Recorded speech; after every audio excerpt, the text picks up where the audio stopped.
नमस्कार दोस्तों, महाकाल न्यूज में आप सभी का स्वागत है। दोस्तों, आज कुछ बात करेंगे खेसारी लाल यादव जी के रिकॉर्ड के बारे में। आखिर जो रिकॉर्ड खेसारी लाल यादव जी बना दिए हैं, उस रिकॉर्ड को बनाने के लिए बहुत सारे लोग सोचते हैं, लेकिन फिर भी नहीं बना पाते हैं। अगर वो ऐसा करेंगे भी तो फ्लॉप कर जाएंगे। चलिए बात करते हैं। सबसे पहला रिकॉर्ड है 3 घंटा में 20 गाने रिकॉर्डिंग करने का रिकॉर्ड। जी हाँ, 20 गाने 3 घंटा में, मात्र 3 घंटा में, ये पहला रिकॉर्ड हुआ।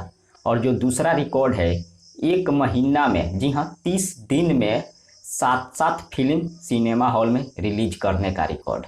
जी हाँ, 7-7 फिल्म, आप सोच सकते हैं और रिकॉर्ड को लिख सकते हैं।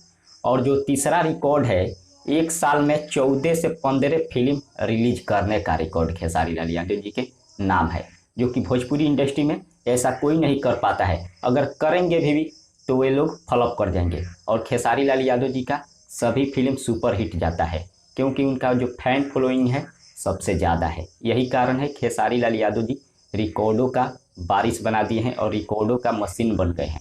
रिकॉर्ड मशीन कहा जाता है और हिट मशीन कहा जाता है, ट्रेंडिंग स्टार कहा जाता है, दबंग स्टार कहा जाता है। इसी कारण से आइए बात करते हैं आगे। आपको बता दें, एक और रिकॉर्ड है खेसारी लाल यादव जी का, जो कि भोजपुरी इंडस्ट्री में सबसे पहले कोई ट्रेंडिंग में आया है तो है खेसारी लाल यादव जी। जी हाँ, सबसे पहले ट्रेंडिंग में आने का रिकॉर्ड खेसारी लाल यादव जी के नाम है। इसीलिए खेसारी लाल यादव जी को रिकॉर्ड मशीन कहा जाता है। और भी बहुत सारे रिकॉर्ड है खेसारी लाल यादव जी के नाम पर, लेकिन मैं उन सभी रिकॉर्डों को लिख कर मैं वीडियो नहीं बना रहा हूँ, इसी कारण से थोड़ा भूल गया हूँ। लेकिन हो सकता है अगले वीडियो में आप सभी को बता दूँ। फिलहाल इतना ही, मिलते हैं अगले वीडियो में। धन्यवाद।